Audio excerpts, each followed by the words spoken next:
Cannaschnack, Mikrofon-Check 1, 2. Hendrik am Mic, lass die Worte einfach flowen. Redefluss im Garten, Indoor, Outdoor. Lass wachsen, mein Freund, wir sind voll im Ohr. Cannaschnack, Stories von früher am Start. Oldschool meets New School, Pure Vibes in jeder Part. Kein Bock auf Straßenweed, wir ziehen's legal groß. Seeds in die Erde, los, Bruder, los. Hi, hallo liebe Grommies da draußen und herzlich willkommen zurück zu einer neuen Folge von Lass wachsen, der Cannaschnack. Ihr seht es schon, ich bin nicht alleine heute da. Nein, ich habe keine Kosten gescheut und habe mir zwei wunderbare Crazy Guys eingeladen in das Cannaschnack-Studio. Und zwar ist auf der einen Seite es ist Justin Lehmann, ihr kennt ihn noch. Er war vor ein paar Wochen schon mal bei mir im Studio zu Gast. Das war eine total verrückte Podcast-Folge. Er ist die ganze Zeit aufgestanden und hat sich wieder hingesetzt und hat getanzt. Und das war alles sehr lustig und spaßig. Und ich hatte ihm ja angeboten, dass wir uns nochmal treffen würden. Und er hat eine Reise hinter sich gehabt. Er war in Hawaii auf einer Convention und hat auch von dort einen sehr guten Kollegen mitgebracht, den er aber schon seit vielen Jahren kennt. Und zwar ist es Viktor. Viktor kommt aus Frankreich und ist ebenfalls genau wie Justin auch. Er ist Breeder und hat über die Jahre hinweg seine Liebe zu Cannabis gefunden und hat auch seine eigenen Strains dann erschaffen und kreiert. Victor and Justin, nice to have you here on my podcast, and I hope we had a good time for the next 60 minutes. Oh, sure. Sure. Nice to meet you. Thank you. We all know Justin because Justin was in the podcast 4 weeks ago, and he told us a lot of things.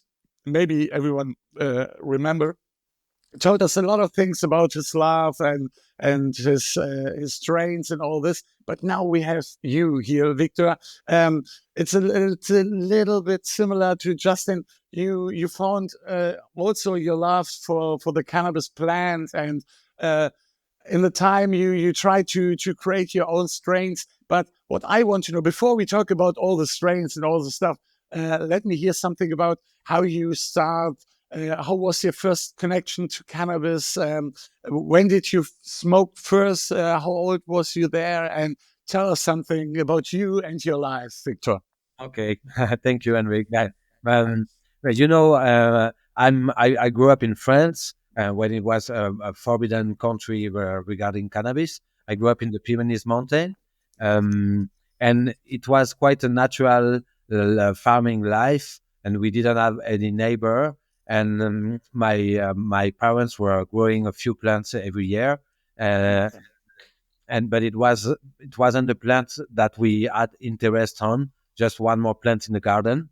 But when I start growing and around 10, 11, 12, I start getting a little bit interest and attraction with that plant.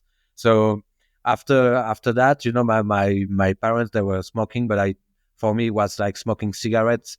That I was not special attention on it. And that's some friend of mine, a bit older than me, that when I invite them to my house, they say, "Hey, your father is smoking joints." And I was thinking, "Oh, what do you think?" Hey, what's happened there? Yeah, no, he's not smoking joints. But and then I start having a little bit more attention. And I'm also a reggae singer, and I have connection with the reggae music. And when I was 10, I asked for my first disc player, CD player, yes. And my fathers, they gave me also 4 CDs of Bob Marley with the CD player, and I think it helps to make that connection also with the plant and the Rasta identity during those few years. And when I was 13, I grew up my first plant. It's always a connection between cannabis and music. It's always. So one short break. You say that it was a present from your dad, right? The CD from Bob Marley. Which album it was? Do you remember? That was the old one, like Zimbabwe. Really old Bob Marley, like a compilation. It was a compilation, okay. Album, but the 4 CD compilation at that time. They was making a lot of this, but that was all the old Bob Marley songs. Let me say, every album from Bob Marley, it's a compilation, because actually everything is good. So, okay, this was Bob Marley. Justin, what was your first CD album? I grew up in the early 80s, so I actually learned my colors and animals and shapes off the old vinyl records. My dad had his side, my mom had her side, Carly Simon and all that. My dad had Uriah Heep, all the heavier. And yeah, that's how I learned. That was my first musical experiences, was listening to the vinyl, learning colors and shapes, crawling around. Yeah. That's really also. Do you know my first music album? It was a single. It was an LP, and it's vinyl. It was a vinyl LP single, and it was don't love. It was Roxette Joyride, you know. And it was my own money. I bought this in the shop, and I go with my bag to the car, and we put all the stuff into the car, and I lost the single in the wagon, you know. We drive home, and we put all the things on the out of the bag, and I asked my dad, "Where's my single?" And he told me, "Oh, I forgot this in the shop." And then we went back, and of course, it wasn't there anymore. But this was my first single. I didn't hear it any time, but this was my first single. You see, that's it's something I like, because now the music, with the digitalization of the music, there is not that association to a material CD, that you can remember the story, that you lost it, that you kept, and it's something that it's just losing, disappearing. So you can't lost your stream or your when you playlist or something like this. You can't lost it, because if you lost your mobile phone, you buy a new one, and then you know it. Yeah, you know. Okay, so let's come back. We can later talk about music. There's no problem. We have enough time, but I want to hear your story, Viktor. How it goes on. So you've got the love for music, and you found the love to cannabis, and then you was a teenager, right? Yeah. That wasn't. I was a teenager, but and also I have to say that at that moment we first experiment, and I hear you were saying that to Justin in the other podcast. My first experience with cannabis was with hashish, because we had hash from Morocco. That was an easier access to it, and I smoked hash before I dry my first plant. When my plant was growing, I cannot expect it to be ready, and so I smoked hash in the meantime. It was blooming, and turning to flowers. But okay. I was certain when for this, then I start to get interested into music. And when I was like 18, 19, I start traveling a bit more in the French cities and connecting with more and more different artists. And when I was 20, I went to Paris and met a guitarist player that was a really, really good grower and also breeder, doing works with auto-flowering plants. At that moment, it was, the moment with the lowrider coming up, and it was like try with the regular lowrider. Yeah, and it's about the 90s, right? It was like 99 to yes, in the late 90s. Yes, okay, exactly. And he just introduced me in the knowledge of keeping clones and keeping genetics that way. And with my little brother, we were doing outdoor every year, but with some seeds, we were founding from friends or from weed we were smoking. We were just like keeping every seed, and we was like just working. This one was like the big plant, the plant on the side, the plant of the corner. We have like our way to name it, but without any idea about genetics at that time. And when I came back from Paris, that friend that introduced me more into the concept of doing crosses and keeping the plants, and he taught me a lot. He was like a mentor for me at that time. And in Paris, when in the mountain, we were like talking about more freely about cannabis and growing with our friends. But in Paris, it was like really talking about nothing about it to nobody. Really a secret he was keeping, and not sharing any genetic to nobody also. but he makes me a present, and I came back with the train with 6 clones from his collection, and that's where I get for example, the Exodus cheese or the Amnesia Elite clone 2, and we had like a few like that one, the sour diesel, the Riri cut, the famous sour diesel French cut. Oh, yes. And that's where the real story about cannabis and breeding begins. And he teach me also to try to make an outdoor flowering production in my house in the mountain, but he tried to drive it from Paris, and I was super happy when it came to visit to show him the plants, and the autos were like ridiculous with just a few seeds on it, and he was quite disappointed for the first experience. Yeah, but yeah, that came from that. And to make just the end of the story, then this just didn't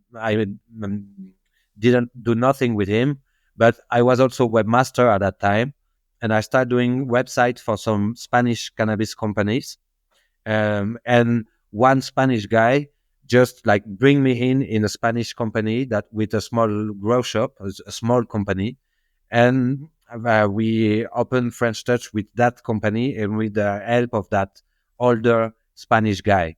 But after a few years, we didn't have really the same way to run the company and to give it that French touch that was really important for me. And we managed to like buy his shares and like drive him out from the company. I just say me and my French friends into French Touch. Yeah.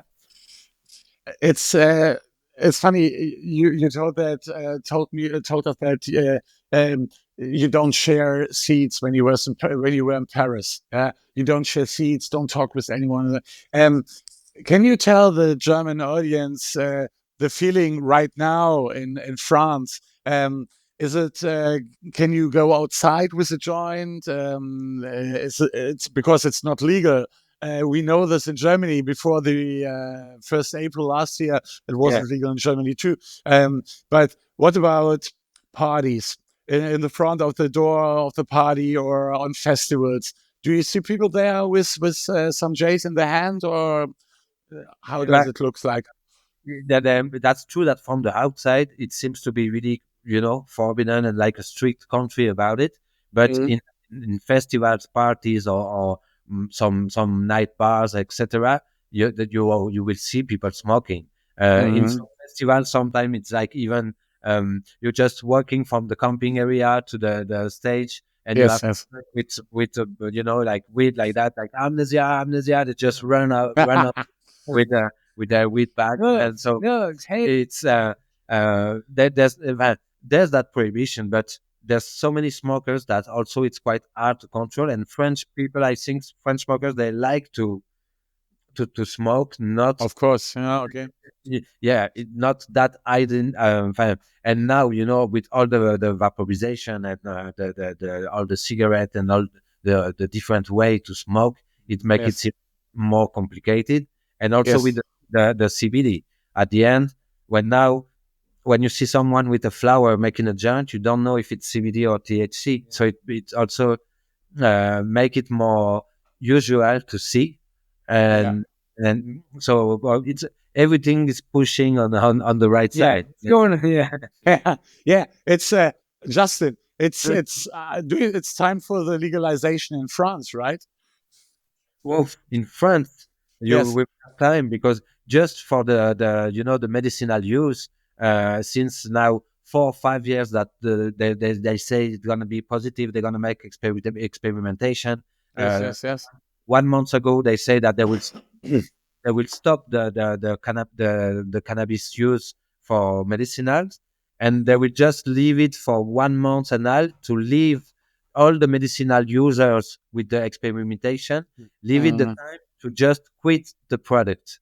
So it was like a really back and bad movement. Now with some protestations, they're just turning a little back and saying we'll keep with the experimentation, but it's really going super slow. And now many people who doing the experimentation, they have positive results. They really manifest that they feel better, that with the traditional medicine without any bad side effects, etc. But Yes. it's really slow. Yeah, it's funny because Justin was a guest on my podcast 1 month ago, I think, and in the time between he was there and now, something happened in Germany because you must imagine the situation here. We don't have so much time in the last 9, 10, 11 months for make experience for the growing for our garden, because it's for the most grower here in Germany, it's a new thing. Because we don't have this here. You don't talk about cannabis the last 10 years, of course, with your friends. And of course, it's normal that you hanging around with your friends or on concert and you're on holidays. Of course, you smoke. Of course, you do this. Yeah, everyone has done this before. Of course. Yeah. Yeah. So, but now we are so happy that we can grow our own plants. We can have 3 plants in Germany, and but we start the most grower in Germany start with automatics because it's a little bit easier for newbies, and then they try something new out. They tried photos and other strains and another strain. But now we have the time. It's 2025, and the most German cannabis growers like to try something new, like regular strains.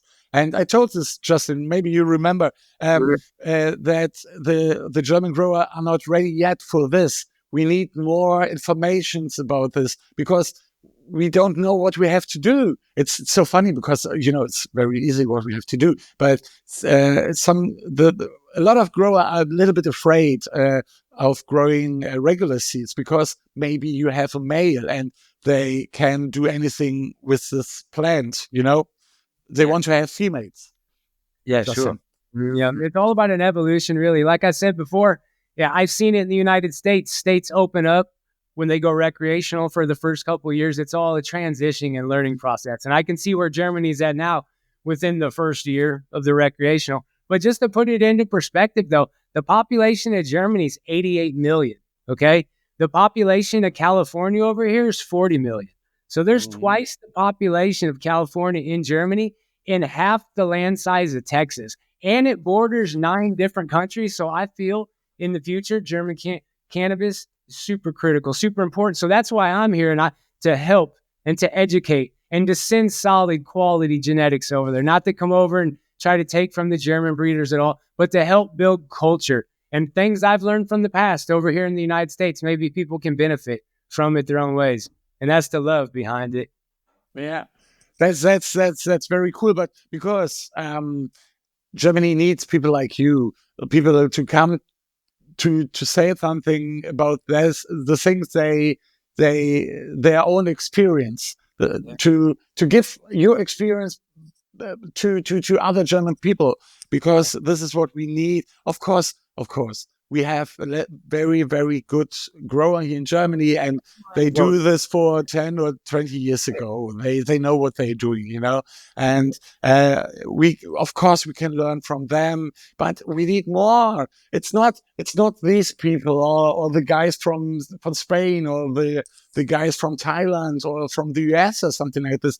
It's all together. Yeah. And maybe this breeder has seeds. They are a little bit bigger than your seeds, Justin, or others. Breeder had more THC or something like this. It doesn't matter. It doesn't matter. The way I was taught this by Swerve at the Cali Connection many years ago. The best way to go into a new country as a breeder isn't to go in there trying to make a ton of money off the population. The best way to go in there is with regular seeds and prove yourself to the people over there first, respectively. After you prove yourself genetically with your Y chromosomes, then move some of your feminized product over there. But that's the approach that I've taken. It's an old school approach, and it's got me this far, and I've met some really fucking cool people in the process, so it's working. Yeah, no, sure. And Hey, I can tell you now. It's your time. Actually, now it's your time to come to Germany with every seed you have. Because I yeah, say you something, Justin. I have to say you something. After you were a guest in my podcast, yeah, the name PSG goes around the German community yeah, because it was new. And if you give the Germans something new, everyone, all eyes on you, because it's new seeds. We have, of course, we have seeds from Sensi seeds, yeah. Humboldt seeds, all this stuff, and but when you have new seeds and new strains you never heard before in Germany, everyone wants to have this because, and this is the other problem. One second. The other problem is that we have a lot of new breeder companies around Europe. You know this. We have there are thousands of companies, and they are throwing their seeds around the community for free. And this is German. This is Germany. Okay, free seeds. Give me free seeds, and it doesn't matter are this good seeds or bad seeds. And this is a problem. We need people like you with good genetics and good strains and very good knowledge. It's about I mean, one thing that's important to me about Germany is that it's about helping to establish the genetics pool over there right now. I feel it's at a really critical point. So I'm just grateful. I'm thankful. I'm a fifth generation myself. All my Y chromosome line goes right back to Germany. So this is a dream come true for me to make some sort of a subtle impact in a market like that in cannabis, something that is a dream as well. So, and thank you, Heinrich, to you as well, man, to do what you do, bro. You're a trailblazer, man. You're a trailblazer, man. Germans, I'm telling you right now, man. Much love. You're giving people shout outs and love. So thank you for what you do.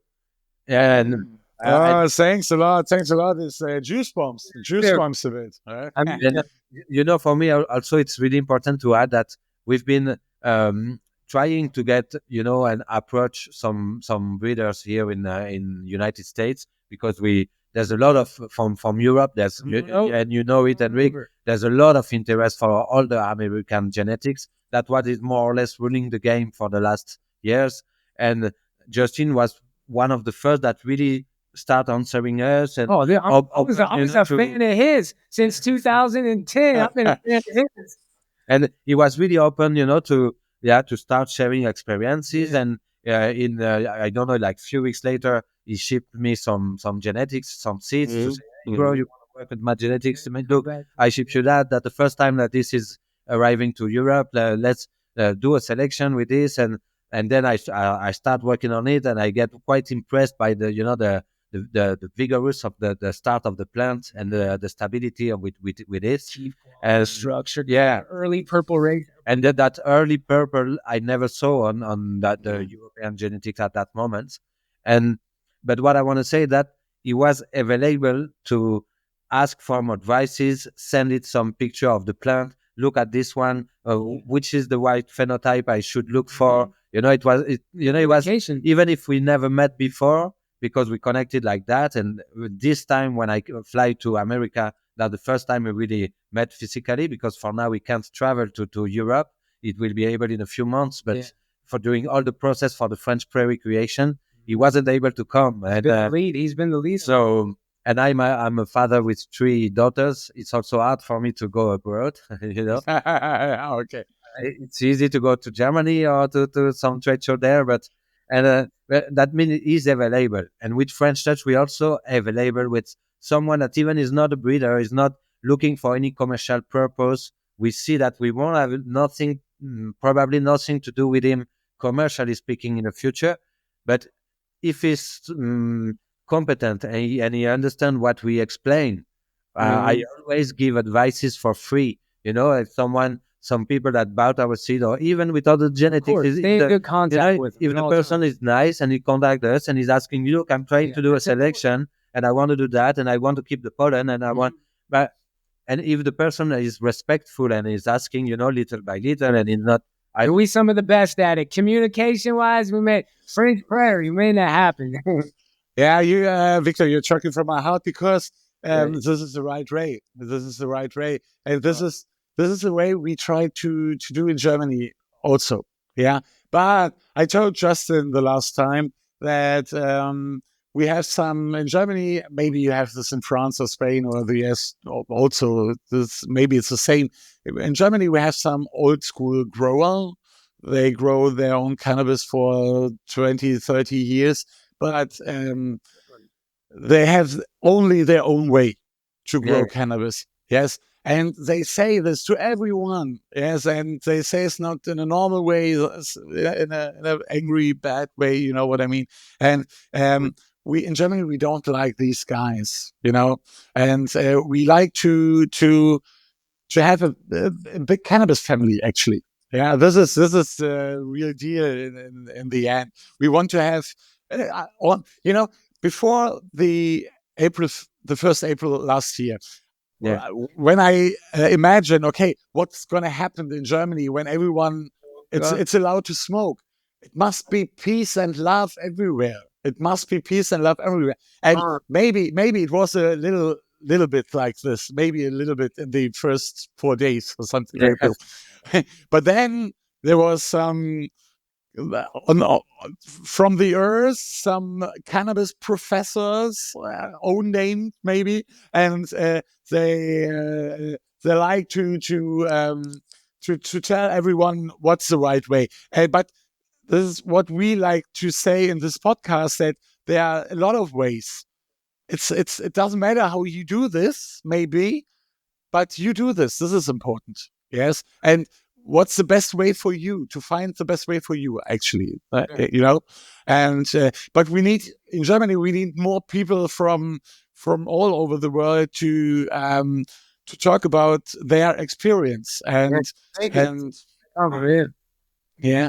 And this is very, but this is very cool to listen to you. And what was your past? How do you come to the cannabis and all these things? When you come not only to the cannabis, Justin, not long ago, you went to Hawaii, and you were there for you were a speaker, right?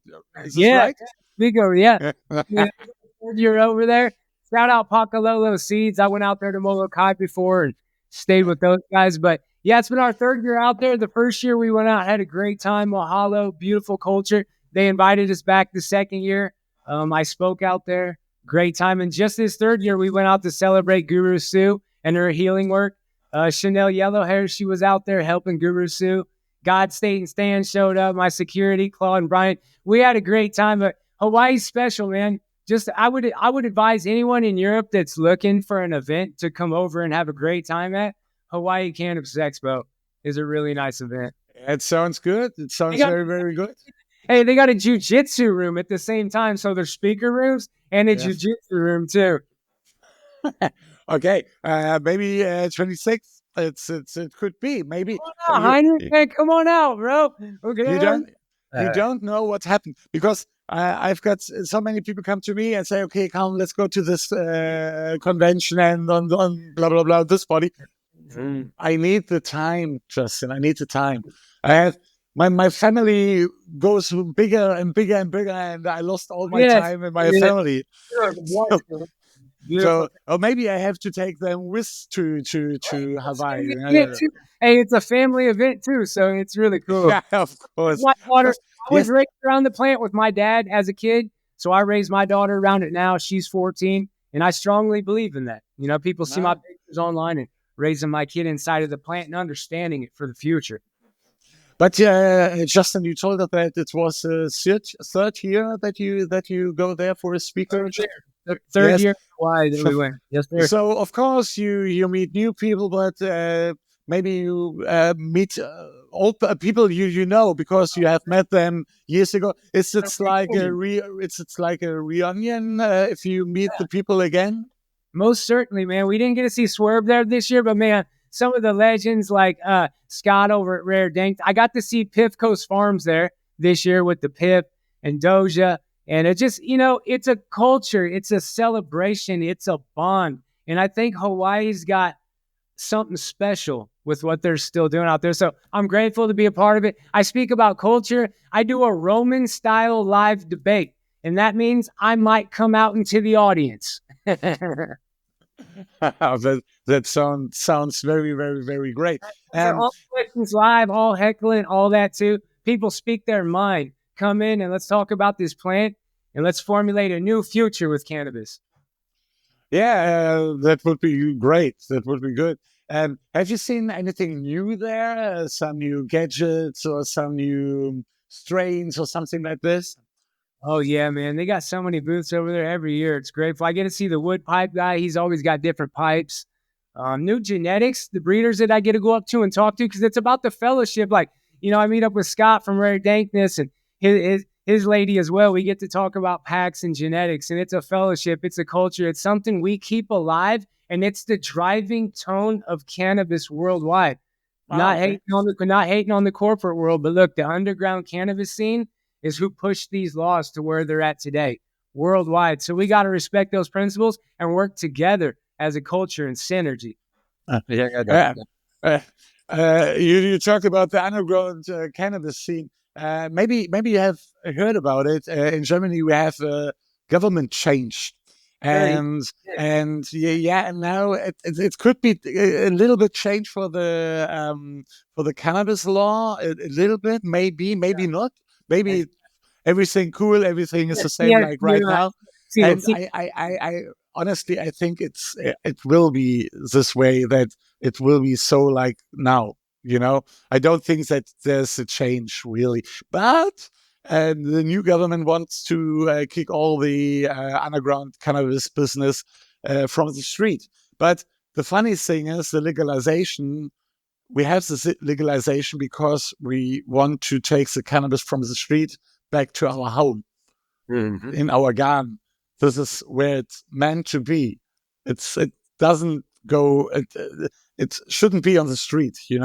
When we have cannabis, it's not for the street. It's for the freedom. It should be legal. Yeah, but. Of course, I understand why it's on the street. We don't have to talk about this, But but if everything is fine in the next years, it's very important that you have to bring your strains to Germany. Do you have any ideas how you want to do this in the future? But just before answering to that, with just for what you were saying before, I want to say that from Spain or from France or from any other European country, when we saw the 1st of April last year, what happened in Germany, it was really a good signal for all the industry and for everybody, giving hope to that serious European country taking that decision. And I really hope that it won't change, because we saw a lot of people buying tents and buying lights, and everybody running out of stock, and everybody trying to find, do you have lights? Do you have this? Because I have that shop that is running out of stock, and Boveda running out of stock. Everybody focusing on Germany for a few months. So this was something really important. And then you mentioned also something that it was the first grow for many growers. So they had to do 2 or 3 grows to set up their installation, to understand how it works. And now they have a little bit more time to read about genetics and to start checking, there's more seed companies than expected. Oh, look, that there's this. Oh, I saw that picture on. And I have a bit more time to focus my interest on this. And we know with Justin that it's a prolific moment to start also offering more our genetics for both. I mean, because with French touch, I tried already last year. We already famous a bit in Germany. The most we are shipping, we have in our catalog some land races from the Reunion Iceland, some pure sativas close to Madagascar and that side. And we, since now 10 years, we recently shipped to Germany some of our regular stuff, more than the feminized one. And so that I know there is a really community of passionate people in Germany looking for super special things, because there are like 6 months blooming period. So if you are not passionate, you just forget about it. No quality. No quality. But for answering to your question, for Justin is more as you were saying, an underground breeder that is working with the hype genetics, but is not playing the game the same way, like, with super expensive packaging and selling clones to Independent. You don't have to. You don't have to. Grassroots, independent. No. So I can say that we've been discussing those days that we will have some of his genetics available during Mary J on our booths In Berlin. So in June, but we will be, making a bit of promotion around it. But there will be his genetics there in the trade show, and after that, to find a solution that it will be available in a few, on my website. I will add some of his genetics after Cannabis also. That's so. Little by little, some of his genetics will be arriving to Europe. Yes, Justin, I can tell you, I've seen the first pictures in the communities in Germany from your genetics, and it looks everything fine. It looks everything fine. When my plants ready, well, not ready, when they are ready for the picture, I will show this on my YouTube channel too, because I'm so glad, because there are some some genetics feel like new for me, because of course it's cannabis. Come on, but it's your cannabis, and I'm very I put with my fingertips only on it. I'm so what's the name in English? I'm not very. I go to the plants very easy and softly and take care of them. Nothing should happen with them. With the other plants, as new medium and new soil or something like this. But your plants, Justin, I take care of them. I take care of them. Yeah. But what I want to say is that I've seen a lot of pictures in the last 3 or 4 weeks in Germany, and this is what we need here. We need new genetics, new strains. This is great, because Viktor, you told us a few minutes ago that in Germany you have seen there was a movement. Everyone wants to have a tent or light and venties and something like this, and they have to know how it works. It's not easy for everyone. Yes. You can't imagine the time in Germany, what's happened here. Yeah, someone goes to the grow shop and buys a very expensive tent with a very expensive light, and they don't know what they have to do with this, but yes, I have it. Other ones go to the shop and buy some lights for the bathroom and put it into the tent and tries to grow plants with this. But this is an experience too. Sure. This is how I started. When you say that you went to Paris, and well, better you have the experience with your dad and the friends of you. I didn't have this in Germany. I made my grow experience when I was on the university. It was totally late. Yes, before, when I was a teenager in Germany, of course, you just have hash. Yes, you don't have no grass, no cannabis, no, because you could buy it here. Yes, because oops, my camera goes down. I start the same, Enrique. We had hash. It was exactly the same. Even when I went now to to the college and stuff, we start buying hash. And I remember the first time we had the opportunity to buy like 40 grams of nice buds. It was coming from Holland, from Amsterdam. It was orange bud. I will always remember it. And and you don't forget. No, and it was like already 3 or 4 years after buying hashish and for my friends and stuff. So it's and that there wasn't nothing arriving there, such at the south. But speaking about the difference, what you were saying before between Justin genetics and what we used to grow in Europe, I'm quite experienced with the European genetics. I've been growing a lot of different cuts and different seeds and doing a lot of selection.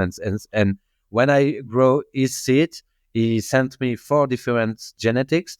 And in all of these genetics, I saw some little details that I never saw on any European genetics. Even in the way, of growing, of dividing themselves when you cut it on some form or some leaves that was, I don't know, some little specificity that I'm used to really take care of as a breeder.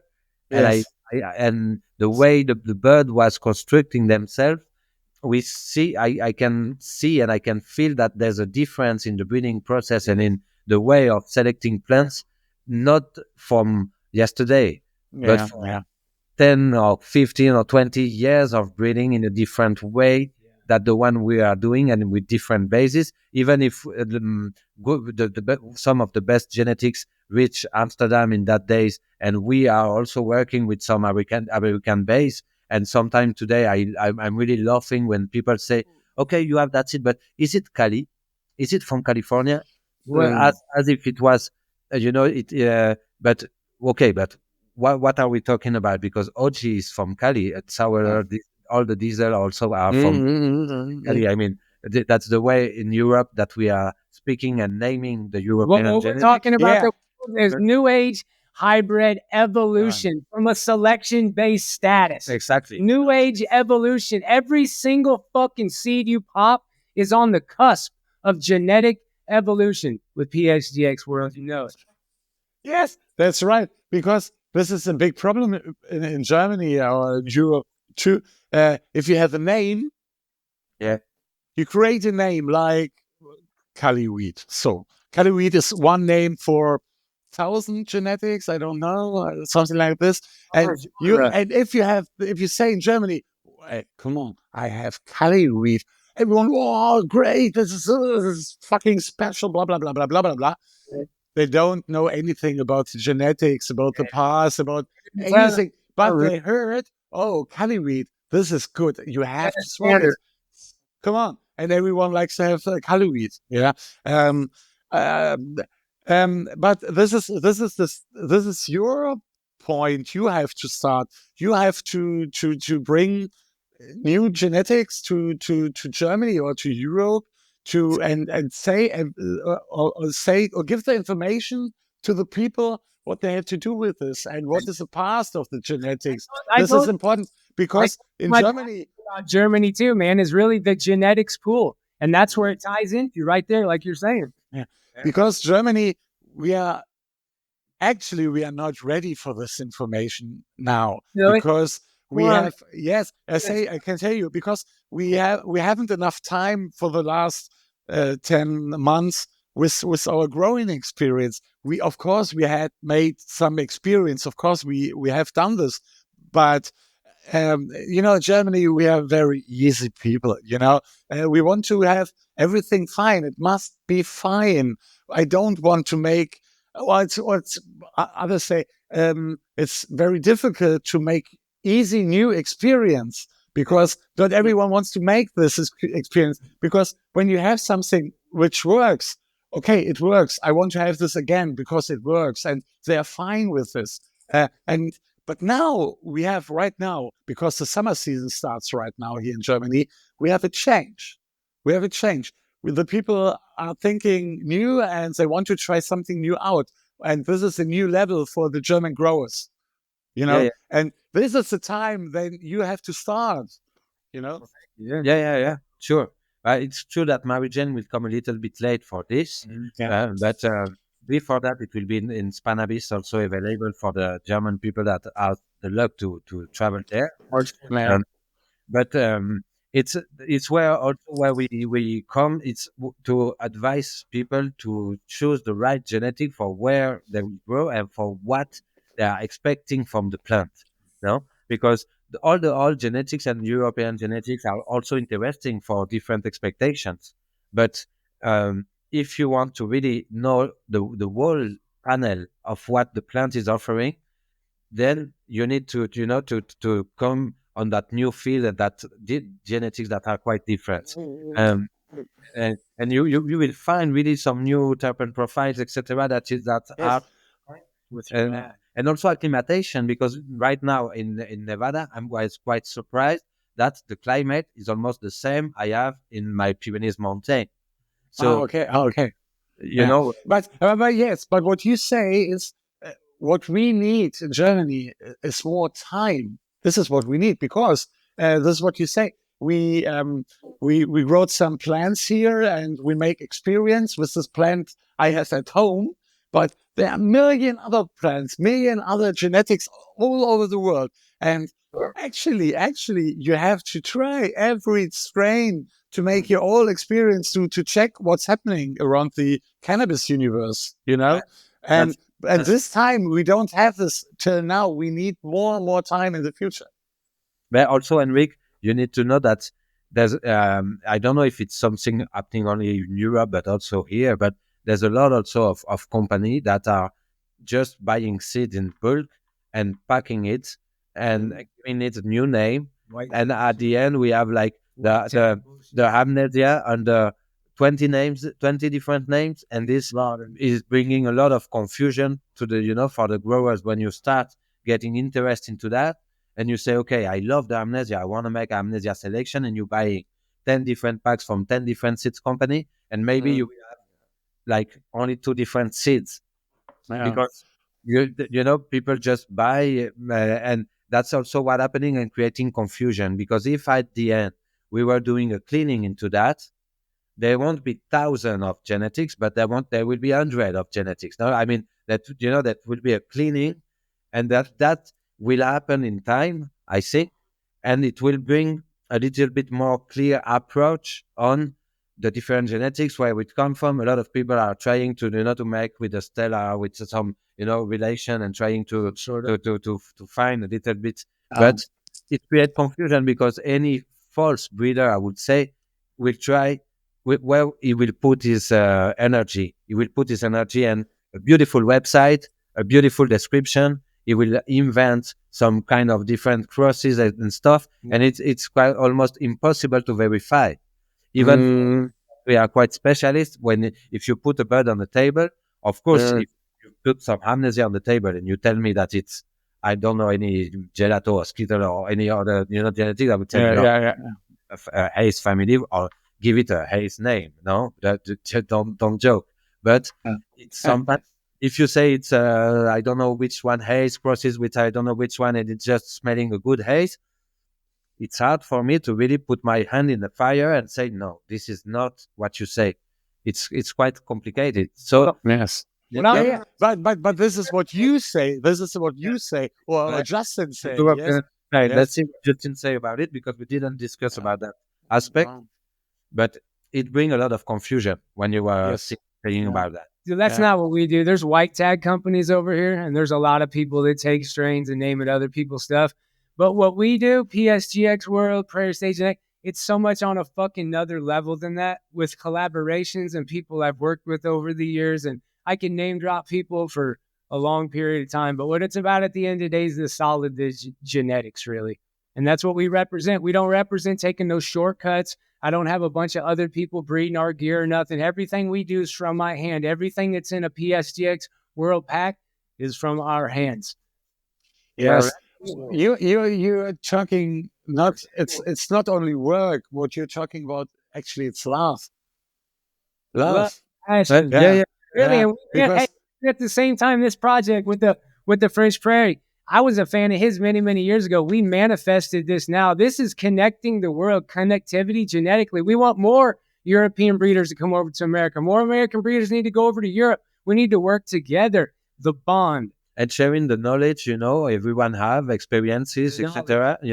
To make it big as quicker as we can, to bring also to the people that need it in the medicinal use, the right medicine, and and that never cut off. And because we have also that knowledge on the plants, so to try to find the right flower because we always I use it as a recreative user, but I cannot say that I'm also taking the benefits of the plant as I'm using it daily. I'm more quiet. I find there's a lot of aspect that even if I like the recreative side, I'm also taking profits of that. But I know a lot of people that really need it, and they but what Justin was saying, and what I would say is that that aspect of partnership, it also brings clarity on Of the course.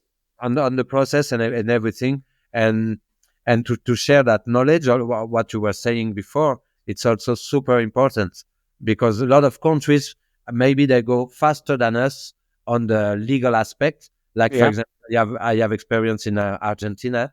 I have Yeah. some projects there, and also they build like a legal aspect of it quite really good. Also for people that want to make seed and want to make experiment like we do, we really have a legal status with a license there, that we can grow and cross. We can have 200 plants in every spot, and and this is like adapted, that so you can Mhm. seeds and try to do your seeds and stuff. This site for now in Germany, there is nothing close to this, or in France or in Spain. Every time you make a seed, you need to make the plant and the flower and the THC and the trichomes to produce the seeds. So you are in a kind of illegal and private state still. I know what you're talking about. I know what you're talking about. And this is funny because you're talking about the countries with legalization. Um, uh, we see this around Germany. We have Spain. We have the Netherlands. Yes, and of course, when I was young, when I was a teenager, of course, we're driving to Amsterdam. It's not far away from Germany. It's for me, from my town here, Close. Hell it's yeah. 60 minutes, and then I'm in the Netherlands. So, and 60 minutes on top, and I'm back at home. Okay, Hell 2 hours to have fun. Okay, Yes, you're lucky. and yeah, it's very close, very close. And so maybe you can understand how was my teenager time was. Yeah, Yeah, okay. And but we didn't have any problems with the police. This was one thing my parents always told me. They told me you can do anything with this stuff. Okay, you can smoke with your friends, stay cool, everything cool, but don't get any problems with the police or with the school or something like this. And so I didn't have this problem. So my parents don't tell me anything more about this. This was very, very good. But what I want to say is that we had the Netherlands. You could smoke there, and you could buy there something, and everything was fine. But then it changed a little bit. Then Spain got the legalization, and they've got the social clubs and their own style. And when today in Germany, when I would buy some new seeds, I wouldn't buy this in the Netherlands. Never, never, ever. Yeah, I would buy them in, of course, from Justin or from you, Victor. Of course, this was my first thing. But then after you, I would look to Spain, yeah. and I would buy my strains or my seeds in Spain. I want to react to something you said just before. Yeah, It's funny that a lot of people think that kind of legalization happened in Spain, because that's not the case. No, it's not a. I'm sorry, not a real legalization. It's a Because half legalization or something like uh, that. even the social club in Spain, they are not really legal. That it's just like a kind of movement that came from the people that organize themselves as associations, because there's like a kind of acceptation that if you grow only one or two plants, let's say, for your own use, maybe Yes. you won't get persecuted. But Yeah, but you have social clubs in Spain. yeah, and the social club, they base themselves on that acceptation that is not legal. Yeah, I know what you mean. For me, for my German mind, it's totally legal. Yeah, yeah. But almost Yes, uh, almost all the social club, they have like a judgment, waiting, or they have trouble, or the police come down. And for example, the Catalan area, where you see the most social clubs is in yes, Basque country and yes, Catalan area, close yes. close to the border, but also because they are always fighting a bit with the main Spain. Yeah, I heard it. Yes. And Yes. when they can do that, they do it. And so the Catalan government, they made a law to make legal the social clubs. Yes. Like a project that was really fine with the cultivation, with the transportation. Everything was well synced, well made. But 1 month later, the Spanish government, they just rechased that law project. But on the field, the Catalans, they didn't really chase the social clubs, but they don't like the social clubs that are only made for tourists that have like all that 5,000 members and stuff, because normally it's not the base of the project that they presented is not like that, no? But But I can tell you, this is Europe. This is typical Europe, that you have something from this and something from this, but it's not a completely thing, you know? yeah. When you, 2 weeks ago or 3 weeks ago, I can't remember, I had a studio guest here in my podcast. It was Matze, his name was Matze, and he, every year, like you, Justin, every year you travel to Hawaii. Matze, every year he travels to Thailand, and in Thailand he lived there for 3 or 4 months and has a good time there. And he told me something about coffee shop there. You know, before Corona fucks us, everyone, you know, before this time, it was illegal. It was not legal in Thailand. And then comes Corona, and I don't know, in 2 weeks or 3 weeks, they've got 6,000 coffee shops in completely Thailand. And then there works very easy. And you can make money so easy. But in Germany, it doesn't work. In Spain, it doesn't work really good. Netherlands, totally chaos. You know why? It could be so easy, or it could be so easy to have legalization in every country. Yes, sure. But in Europe, for example, from my experience in France, I had also there's the traffic, the black market. It's so big that and it's something that move a lot of money, but it's quite silent. It disturb a little bit some neighborhood where there's a pound of sale, but it's quite a silent movement, and a lot of people living off it. And if you cut it down from one day to another, those people will just will be without nothing to and it will be a big politic trouble to deal with that population that you just cut off. And it's a silent move that it's quite big.